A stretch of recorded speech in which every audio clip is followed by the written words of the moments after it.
Hello guys, সালাম আলাইকুম। সৈকত বলছি রিয়েক্ট স্টেপ বাই স্টেপ থেকে। আজকে আমি খুব একটা ইন্টারেস্টিং টিউটোরিয়াল বানাতে যাচ্ছি। সেটা হচ্ছে আপনারা কিভাবে বিএস কোডের এক্সটেনশন ব্যবহার করে প্রফেশনালি কোড লিখতে পারবেন এবং ওয়ার্ল্ড ক্লাস মানের প্রোগ্রামার হতে পারবেন। তো যারা প্রোগ্রামিং করেন বা ওয়েব ডেভেলপার হিসেবে আছেন বা ফ্রন্ট এন্ড ডেভেলপার হিসেবে আছেন, প্রত্যেকের জন্য আজকের ভিডিওটি খুব ইম্পর্টেন্ট একটি ভিডিও। তো আমি চিন্তা করলাম যে এরকম একটি ভিডিও যদি দিই তাহলে সবার খুব উপকার হবে। তাই আজকে আমি টপ 15 খুব সুপার মানের এক্সটেনশন নিয়ে আজকের ভিডিওটি আমি সাজাতে যাচ্ছি। তো এখানে আমি যা ব্যবহার করি, আমার কাজের সুবিধাতে যেসব এক্সটেনশন ব্যবহার করি এবং ওয়ার্ল্ড ক্লাস মানের প্রোগ্রামাররা যেসব এক্সটেনশন ব্যবহার করে, আমি এরকম কিছু লিস্ট করেছি। তার মধ্যে টপ 15 এক্সটেনশন নিয়ে আজকে আমি কথা বলবো। তো আপনি যদি অবশ্যই front end developer, web developer, programming নিয়ে কাজ করে থাকেন, আজকের ভিডিওটি আপনার জন্য। অবশ্যই লাইক দিয়ে সাবস্ক্রাইব করে পাশে থাকবেন। ধন্যবাদ সবাইকে। এবং তার আগে আমি এও বলে নিতে চাই, যারা এখনো আমার চ্যানেলটি সাবস্ক্রাইব করেননি অবশ্যই সাবস্ক্রাইব করেন, পাশে থাকেন। আমি অবশ্যই আপনাদেরকে উপকৃত করার চেষ্টা করব। ওকে, তাহলে আমি ভিডিওটি শুরু করতে যাচ্ছি। সবার প্রথম আমি যে এক্সটেনশনটি নিয়ে কথা বলবো সেটা হচ্ছে ম্যাটেরিয়াল আইকন থিম। আসলে এই এক্সটেনশনটা আমি যদি একটু লিখি এখানে, ম্যাটেরিয়াল, আচ্ছা এখানে আছে, আপনারা যদি এখানে লিখেন যে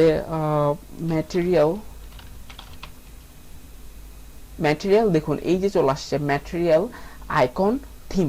এক্সটেনশনটি আসলে খুব সুপার। এটা দিয়ে আসলে কি হয় আমি একটু বলবো কিছুক্ষণ পরে। আগে এক্সটেনশনটা আমরা একটু দেখি। দেখুন এক্সটেনশনটা দেখতে ঠিক এরকম।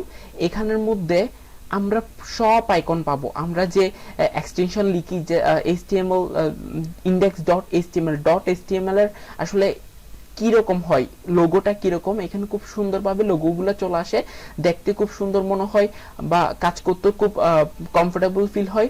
সুতরাং এই ধরনের এক্সটেনশন খুবই দারুণ। এই ম্যাটেরিয়াল আইকন থিমটা আমি আপনাদেরকে যদি একটু দেখানোর চেষ্টা করি। সাপোজ আমি এখানে আমার একটা প্রজেক্ট ওপেন করতেছি। ওকে, খেয়াল করুন এখানে, যদি আপনারা এখানে একটু খেয়াল করেন তাহলে জেএস এর আমরা যেভাবে লিখি index.js এর কিন্তু লোগোটা বা আমরা যেভাবে কাজ করি সেখানে কিন্তু এভাবে থাকে না। দেখুন এখানে খুব সুন্দরভাবে লোগোটা শো করতেছে সিএসএস এর। আর এইচটিএমএল যদি আমরা দেখতে চাই তাহলে এই দেখুন এইচটিএমএল গুলো খুব সুন্দরভাবে আইকন গুলো শো করে। সুতরাং কাজ করতেও ভালো লাগে বা দেখতেও একটা ভালো লাগে। এই জন্য ম্যাটেরিয়াল আইকন থিম এক্সটেনশনটা আপনারা ব্যবহার করবেন। এটা দেখতে আর একটু প্রফেশনাল প্রোগ্রামার মনে হয়। ওকে, তারপর আমি যে এক্সটেনশনটা নিয়ে কথা বলতে যাচ্ছি সেটা হচ্ছে ব্র্যাকেট পেয়ার কালারাইজার। সেটা যদি আমি এখানে একটু লিখি, ব্র্যাকেট, এই যে ব্র্যাকেট পেয়ার কালারাইজার, এটা পার্সোনালি আমার খুব ফেভারিট একটা এক্সটেনশন।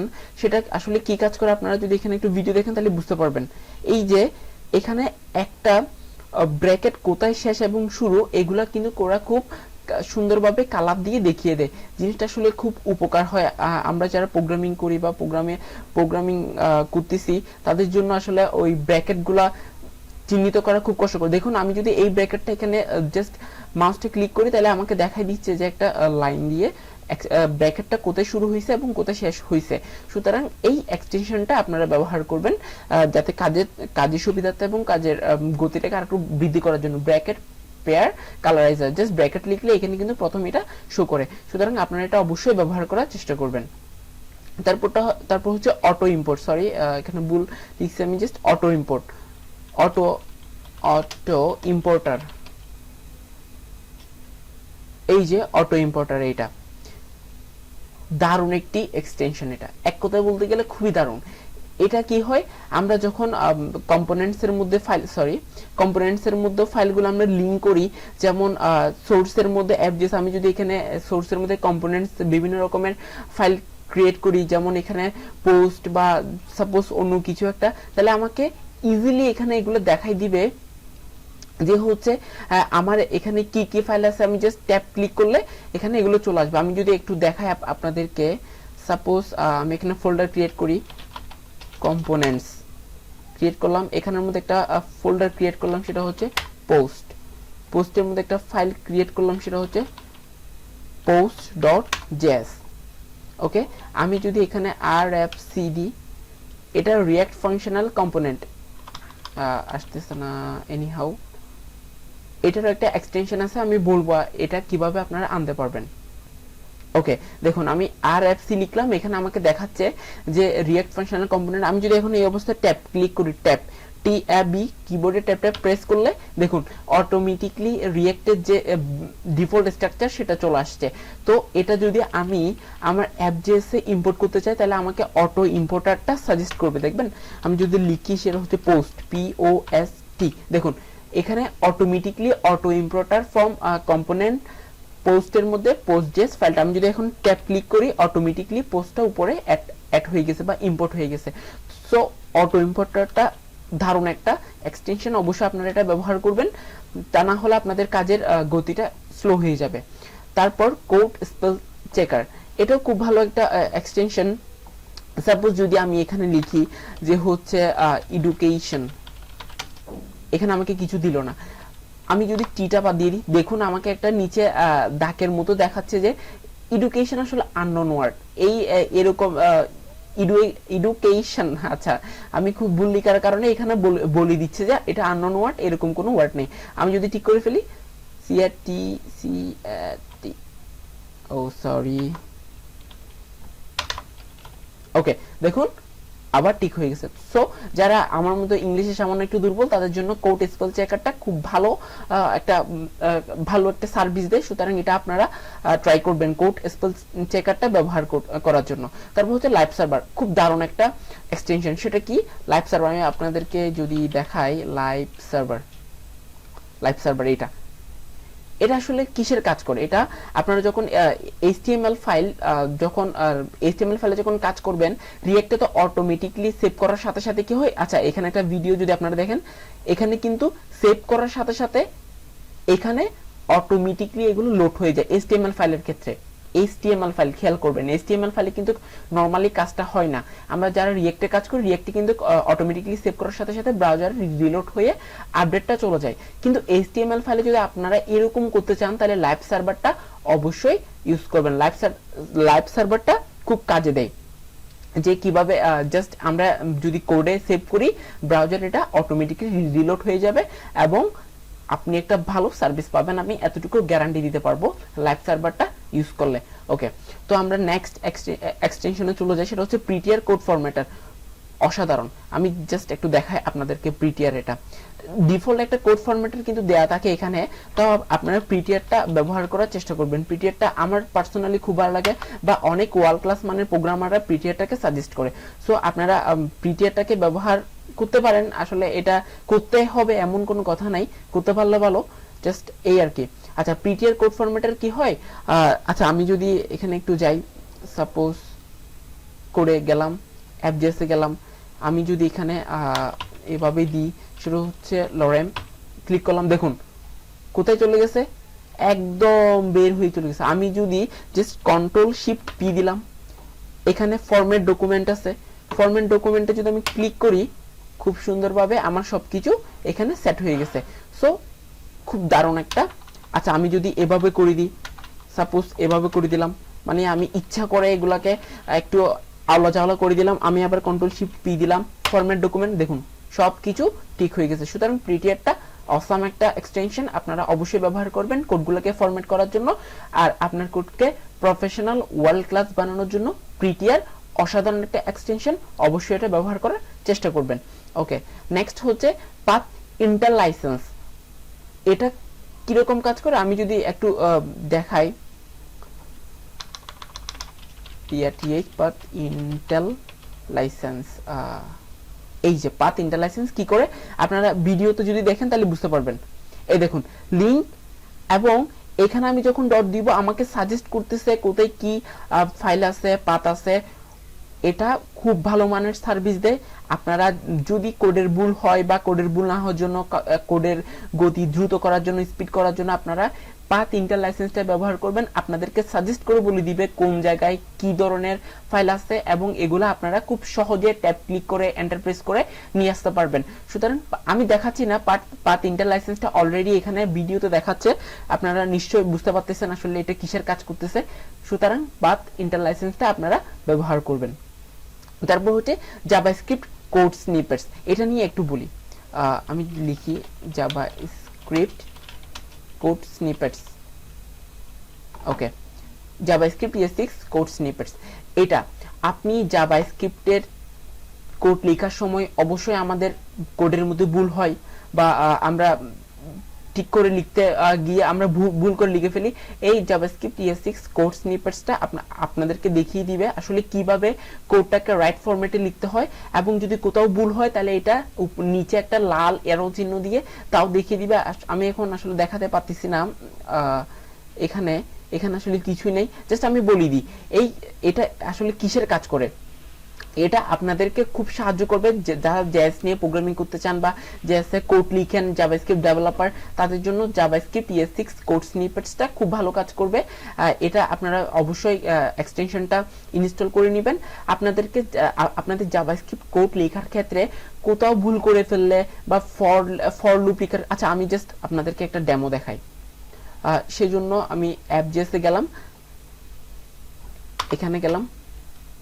ওকে, আমি চাচ্ছি, সরি এখানে হবে না, জাস্ট অ্যাপের মধ্যে উপরে আমি চাচ্ছি ফর লুপ লিখবো। দেখুন আমাকে অটোমেটিকলি সাজেস্ট করে দিচ্ছে ফর লুপ কিরকম হইতে পারে। আমি যদি এখন এখানে ট্যাব প্রেস করলে দেখুন ফর লুপ অটোমেটিকলি চলে আসছে। এখন সবগুলো ইন্ডেক্সে সিলেক্ট হয়ে গেছে। আমি যদি আই লিখি দেখুন সব জায়গায় চেঞ্জ হয়ে গেছে। এরে যদি আমার এরেটা যদি হয় নাম, তাহলে দেখুন নাম চেঞ্জ হয়ে গেছে। অসাধারণ কাজ করে এটা, আপনারা অবশ্যই এটা ব্যবহার করবেন জাভাস্ক্রিপ্ট ES6 কোড স্নিপেটস। তাহলে আপনারা আপনাদের কাজের গতির, ফর লুপ যদি আমি এমনি লিখতে যাইতাম আমার অবশ্যই 20-30 সেকেন্ড নষ্ট হইতো, কিন্তু আমি জাস্ট কোড স্নিপেট ব্যবহার করে একটা ট্যাব প্রেস করলে হয়ে যাচ্ছে। সুতরাং জাভাস্ক্রিপ্ট কোড স্নিপেটসটা আমাদের খুব বেশি সার্ভিস দেয়, আপনারা অবশ্যই এটা ব্যবহার করার চেষ্টা করবেন। ES7 React Redux code snippets, আমি যদি একটু দেখাই, ES7 এই যেটা প্রথমেরটা ES7 React Redux graph HQL react native snippets, অসাধারণ এটা। আমি জাস্ট আপনাদেরকে একটু দেখাই আসলে এটা কিভাবে কাজ করে। সব কেটে দিলাম। আমি রিঅ্যাক্টের ফাংশনাল কম্পোনেন্ট কিছুক্ষণ আগে যেটা আনলাম সেটা যদি আমি অন্য একটা উপায়ে আনতে চাই ফাংশনাল কম্পোনেন্টের ক্ষেত্রে, দেখুন RFC দিলাম। এটা আপনারা একটু দেখুন এটা কিভাবে কাজ করতেছে, দেখছেন? আমি যদি RFC দিই, RFC রিঅ্যাক্ট ফাংশনাল কম্পোনেন্ট একই স্ট্রাকচার ভিন্নভাবে আসবে। দেখুন এটা একটা আমি যদি এই দেখুন এটা হচ্ছে RSC দিয়ে আনলাম। এখানে এক্সপোর্ট ডিফল্টটা এখানে এটা অ্যারো ফাংশন ইউজ করছে, ES6 এর অ্যারো ফাংশন। আর ফাংশনাল কম্পোনেন্টের ক্ষেত্রে কি করছে এরা জাস্ট ফাংশনটা লিখছে, এক্সপোর্ট ডিফল্টটা সামনে নিয়ে আসছে। এই তফাৎটা এখানেই। তো আপনারা ব্যবহার করতে পারেন, আমি জাস্ট দেখিয়ে দিলাম, যেটা সুবিধা হয় আপনারা সেটা ব্যবহার করতে পারবেন। তাছাড়া এখানে রিঅ্যাক্ট রিডাক্সে কোড লেখার ক্ষেত্রে ES7টা খুব ভালো সার্ভিস দেয়। সুতরাং আপনারা যদি রিঅ্যাক্ট রিডাক্সে ফ্যামিলিয়ার হয়ে থাকেন তাহলে ES7টা ব্যবহার করতে পারবেন। ES6টা খারাপ না, ES6টা ব্যবহার করতে পারবেন। যদি অ্যারো ফাংশন নিয়ে স্ট্রাকচারটাকে আনতে চান তাহলে ES6, আর ফাংশনাল কম্পোনেন্ট দিয়ে আনতে চাইলে ES7। ওকে, শুধু এটা নয় আরো অনেক সার্ভিস আছে, আপনারা এগুলা আস্তে আস্তে কাজ করতে করতে জানবেন বা গুগল করবেন। একটা ভিডিওতে তো আসলে সবকিছু দেখিয়ে দেওয়া সম্ভব না, আমি জাস্ট বেসিক গুলা কিভাবে ব্যবহার করতে পারবেন বা এটা সুবিধা কি সেগুলো আমি একটু সামান্য দেখিয়ে দিচ্ছি। তারপর হচ্ছে ESLint, এই সবগুলা এই যে এতক্ষণ পর্যন্ত যা দেখাইলাম, JavaScript code snippets, ES6 code snippets, ES7 React Redux code snippets, সবগুলার বস হচ্ছে ESLint।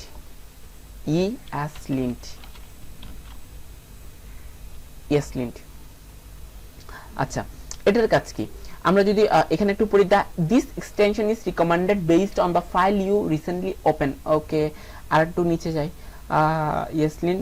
আচ্ছা, আমরা যদি একটু ডকুমেন্টেশনে যাই, একটু ডকুমেন্টেশনে গেলাম। ওকে, ডকুমেন্টেশন হচ্ছে eslint.org, এটাতে গেলে আপনারা ESLint এর ডকুমেন্টেশন পাবেন। ওকে, ESLint আসলে আমাদেরকে মূলত তিনটা প্রাইমারি সার্ভিস দিয়ে থাকে। সেটা হচ্ছে ফাইন্ড প্রবলেমস। কোড লেখার ক্ষেত্রে আমরা অযথাই সেমিকোলন মিস করি, কমা মিস করি, এরর মধ্যে কি ভ্যালু উল্টাপাল্টা করে ফেলি, এরকম প্রবলেমটা ফাইন্ড করে দিবে কে? ESLint।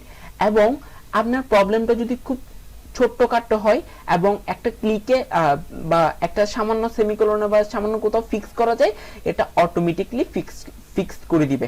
আর কাস্টমাইজ মানে কি, process code use custom purchase and write your own rules that work alongside ESLint's built-in rules. You can customize ESLint to work exactly in the way you need to for it project.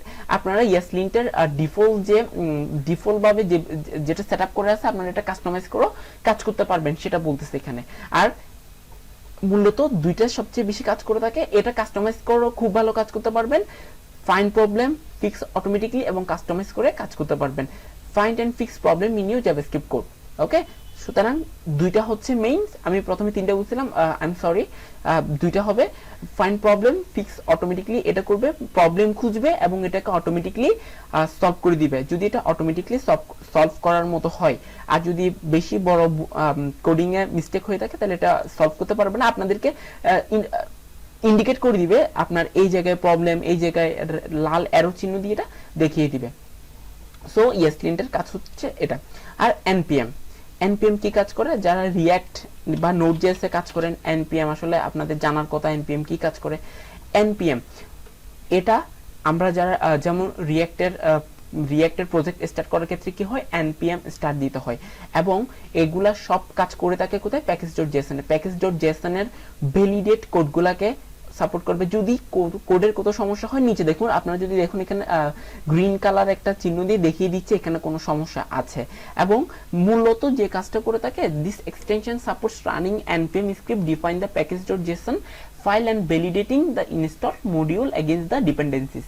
মানে কি করে প্যাকেজ.json এ যেসব dependency গুলো add হয় সেগুলোর মধ্যে আসলে এগুলো ভ্যালিডেট কিনা বা বিভিন্ন ওল্ড মডেল কিনা এরকম হলে জাস্ট এগুলো দেখিয়ে দিবে, বা নিউ ভার্সন আসছে কিনা বা কোডের কোনো সমস্যা আছে কিনা npm প্যাকেজ.json এ কাজ করে থাকে। শুধু এটা না, এর আরো অনেক কাজ আছে, আপনারা একটু ডকুমেন্টেশনে গেলে আপনারা এটা দেখতে পারবেন। যদি গুগলে লিখেন npm এক্সটেনশন bs কোড, এটা যদি লিখেন, এই যে প্রথম এটা, এখানে আপনারা আরো ডিফল্ট অনেক কিছু জানতে পারবেন যেগুলো অনেক ইনফরমেশন এখানে আছে। দিস এক্সটেনশন রানিং, ওটাই জাস্ট এগুলাই অনেক কিছু ইনফরমেশন জানতে পারবেন। সুতরাং এগুলো আপনারা পড়ার চেষ্টা করবেন যদি ভালোভাবে কাজ করতে চান। আচ্ছা, আমরা নেক্সটটাতে চলে যাই, সেটা হচ্ছে রিঅ্যাক্ট এক্সটেনশন প্যাক। এটা বেস্ট, এটা রিঅ্যাক্টের জন্য বেস্ট, রিঅ্যাক্ট এক্সটেনশন প্যাক। ওকে, রিঅ্যাক্ট এক্সটেনশন প্যাকের মধ্যে আসলে দেখুন আমরা যেগুলো বলছি তার ম্যাক্সিমাম এখানে সব আছে। রিঅ্যাক্ট কোড স্নিপেটস আমি এটা দেখাই নাই, আমি এটা রিঅ্যাক্ট এক্সটেনশনে দেখাবো বলে এই জন্য এখান থেকে আর দেখাই নাই। React JS code snippets, ESLint আমরা বলছি, জাভাস্ক্রিপ্ট কোড স্নিপেটস সেটাও বলছি, সার্চ নোট মডিউল সেটা বলি নাই, npm বলছি, npm ইন্টারলাইসেন্স এটাও পাথ ইন্টারলাইসেন্সের মতো কাজ করে থাকি সেজন্য আমি বলি নাই। সুতরাং রিঅ্যাক্ট এক্সটেনশন প্যাকটা আপনারা প্রত্যেকটাকে ইন্ডিভিজুয়ালি আপনারা ডাউনলোড ইনস্টল করে রাখবেন, যাতে আপনাদের রিঅ্যাক্টে কাজ করার ক্ষেত্রে অসাধারণভাবে আপনারা সার্ভিস পান। রিঅ্যাক্ট কোড স্নিপেটসটাও খুব ভালো কাজ করে। ওই যে আরএসসি দেখুন, আরসিসি, আরআরসি এবং আরসিসি অ্যাপ, এগুলো প্রত্যেকটা আমি যে আরএসসি দেখিয়েছিলাম এখানে সেটা আছে। আমি যদি একটু দেখাই, আর এই যে stateless component skeleton, stateless RSC সেটা দেখিয়েছিলাম, সেটা ES6 এর ওটাও কাজ করে, বা রিঅ্যাক্ট.js কোড স্নিপেট এখানেও কাজ করে। স্টেটলেস কম্পোনেন্ট স্কেলটন এগুলা সবগুলা শর্টকাট দেওয়া আছে, আপনারা কোনটার জন্য কি ব্যবহার করে জাস্ট এটা রিঅ্যাক্ট.js কোড স্নিপেট সেটা ব্যবহার করলে বুঝতে পারবেন। এবং অবশ্যই রিঅ্যাক্ট এক্সটেনশন প্যাকটা এখানের মধ্যে যা যা আছে সবগুলো আপনারা ব্যবহার করবেন যাতে আপনারা প্রফেশনাল এবং ওয়ার্ল্ড ক্লাস মানের কোড লিখতে পারেন। ওকে, এন্ড দেন লাস্টের যেটা সেটা হচ্ছে কি TSLint। TSLint কি আমি একটু বলি, যারা টাইপস্ক্রিপ্ট জানেন, TSLint এই যেটা যারা টাইপস্ক্রিপ্ট নিয়ে কাজ করেছেন, টাইপস্ক্রিপ্টে কি এটা টাইপস্ক্রিপ্টের যদি আপনারা কাজ করতে চান, টাইপস্ক্রিপ্ট দিন দিন কিন্তু পপুলার হচ্ছে, টাইপস্ক্রিপ্ট নিয়ে যদি কাজ করতে চান তাহলে এই টাইপস্ক্রিপ্টের এটা এক্সটেনশনটা ব্যবহার করবেন, আপনাদের কোডের খুব সুবিধা হবে এবং আপনারা কাজের গতি পাবেন। এখানে একটু করে দেখি, this extension has been deprecated in favor of the VS Code TypeScript TSLint plugin. To learn about the difference between VS Code TSLint and the new extension, please document. আচ্ছা, আমরা যদি একটু ডকুমেন্টে যাই, এটা GitHub এর ডকুমেন্টেশন। ওকে, নিচে এগুলোর প্রত্যেকটা অনেক কিছু দেওয়া আছে, কনফিগারেশন কিভাবে করবেন, অটোফিক্স, এই যে দেখুন আমি এটাই বলতে চাচ্ছিলাম, যারা অটোফিক্স এবং অটোফিক্স অন সেভ যারা টাইপস্ক্রিপ্ট নিয়ে কাজ করেন এখানে অনেক সুবিধা পাবেন, অটোফিক্স করে ফেলবে প্রবলেমগুলোকে এবং দেখিয়ে দিবে কোথায় কি সমস্যা। আমরা কোড লেখার আগে সাজেস্ট পেয়ে যাব যে টাইপস্ক্রিপ্টে এই হয়, টাইপ ডিক্লেয়ার করার ক্ষেত্রে অনেক সুবিধা পাবো। সুতরাং টিএসলিনটা যারা টাইপস্ক্রিপ্ট নিয়ে কাজ করেন তাদের জন্য বেস্ট। এবং অ্যাট লাস্ট সেটা হচ্ছে ইমোজি, এটা আমার সবচেয়ে ফেভারিট, এই সবগুলোর মধ্যে এটা আমার সবচেয়ে ফেভারিট। এটা দেখাই কি ইমোজি, ওকে বেস্ট। আচ্ছা দেখুন ইমোজি এটা কি হয় আসলে, এটা দেখুন এখানে ভিডিওটা দেখুন, আমি তারপর বলতেছি। দেখুন আমি ভার ভেরিয়েবলটা ইমোজি দিয়ে লিখতে পারতেছি, অসম, এটা অসম। আমি একটু দেখাই, সাপোজ আমি নিয়ে আসি, এটা নিয়ে আসলাম, ওকে দেখুন আমি লিখলাম হচ্ছে লরেম, আমি চাচ্ছি এখানে একটা ইমোজি আনবো রকেটের, তাহলে আমি কি কন্ট্রোল শিফট পি দিব, ইমোজি লিখবো, এন্টার প্রেস করব, তারপর আমি যদি লিখি রকেটের দেখছেন ইমোজি চলে আসছে। আমি যদি আবার লিখি সেটা হচ্ছে ইনসার্ট ইমোজি, এবং আমি যদি লিখি হচ্ছে ফায়ার, বুম, দেখুন ফায়ার চলে আসছে। বেস্ট না এটা? কোথায় গিয়ে কপি করব, তুলবো, এত সময় আছে। জাস্ট ইয়েসলিন বলতেছি, ইমোজির এক্সটেনশনটা ব্যবহার করে খুব ইজিলি আপনারা ইমোজিগুলোকে এখানে নিয়ে আসতে পারবেন। তার চেয়ে বড় কথা হচ্ছে আমরা ইমোজির মধ্যে কিন্তু ইয়ার ব্যবহার করতে পারি, ভেরিয়েবলের মধ্যে রাখতে পারি। যেমন ভার যদি এটার মধ্যে রাখি control C V equal to হচ্ছে হ্যালো ওয়ার্ল্ড, ও সিডব্লিউ ওয়ার্ল্ড, তারপর গিয়ে কনসোল ডট লক করেন, কোনটাকে করবেন, ইমোজিটাকে কপি করে পেস্ট। অসাধারণ, ইমোজি দিয়ে আমরা ভেরিয়েবল ডিক্লেয়ার করতে পারতেছি, কনস্ট ডিক্লেয়ার করতেছি, অসাধারণ না? সুতরাং ইমোজিটা জাস্ট এটা ফানের জন্য ছিল, এটা ব্যবহার করতে পারেন। জাস্ট আপনারা যদি ফান করতে চান বা কোডের মধ্যে যে একটু হাসি তামাশা মজা করতে চান ব্যবহার করতে পারেন। আর ডোন্ট ওয়ারি অ্যাবাউট দ্যাট। ওকে, তো এই ছিল 15টা এক্সটেনশনের ডিটেলস। এগুলোর বাইরে যে আর নাই বা এগুলোর বাইরে যে আর থাকবেই না এমন কোনো কথা নেই। আমি আমার পছন্দ অনুযায়ী 15টা এক্সটেনশন খুঁজে বের করছি, এগুলা খুব ভালো কাজ করে। এবং আমি দেখছি অনেকগুলো ওয়ার্ল্ড ক্লাস এবং প্রফেশনাল মানের যারা প্রোগ্রামার বা ওয়েব ডেভেলপার বা ফ্রন্ট এন্ড ডেভেলপার তারা এই সবগুলা ব্যবহার করে। আমি পার্সোনালি এগুলো ব্যবহার করি, দেখবেন। আচ্ছা আমি আমার ইনস্টল গুলা দেখাই এক্সটেনশনে, এই জাস্ট এখানে ক্লিক করলে শো ইনস্টল এক্সটেনশন, এখানে এগুলো হচ্ছে সব আমার। দেখুন আমি আপনাদেরকে যা দেখিয়েছি সবগুলো কিন্তু আমি ব্যবহার করি, auto importer, bracket, code spell checker, emoji, সবগুলো কিন্তু আমি ব্যবহার করি। তো আমি আসলে এগুলো জাস্ট আমি ব্যবহার করি বলেই দিচ্ছি, বিষয়টা তেমন না। আমি বিভিন্ন প্রোগ্রামারের কোড দেখছি, ওদের বিএস কোডের কি এক্সটেনশন ব্যবহার করতেছে সেটা দেখছি, বিভিন্ন ফ্রন্ট এন্ড ডেভেলপার আমি যেগুলো কোর্স করছি ওরা কি ব্যবহার করতেছে, এবং বিভিন্ন বড় বড় ইউটিউবাররা কোন এক্সটেনশনগুলোকে সাজেস্ট করতেছে, গুগলে কোনগুলো সাজেস্ট করতেছে এবং কোনগুলো বেস্ট, সেগুলোকে আমি খুঁজে টপ 15 এর একটা লিস্ট করছি, সেগুলো আমি আপনাদেরকে দেখিয়েছি। তো ভিডিওটা যদি ভালো লেগে থাকে অবশ্যই লাইক করবেন, শেয়ার করবেন, সাবস্ক্রাইব করবেন। নতুন করে কিছু বলার নেই। অবশ্যই যারা web developer, front end developer নিশ্চয়ই ভিডিওটা শেষ পর্যন্ত দেখছেন, এবং শেষে গিয়ে ডেঞ্জার বাটনটাকে লাইট বাটন করে দেন এবং ঘন্টাটাকে অবশ্যই বাজিয়ে দেন। ওকে, থ্যাঙ্কস ফর ওয়াচিং। ধন্যবাদ সবাইকে।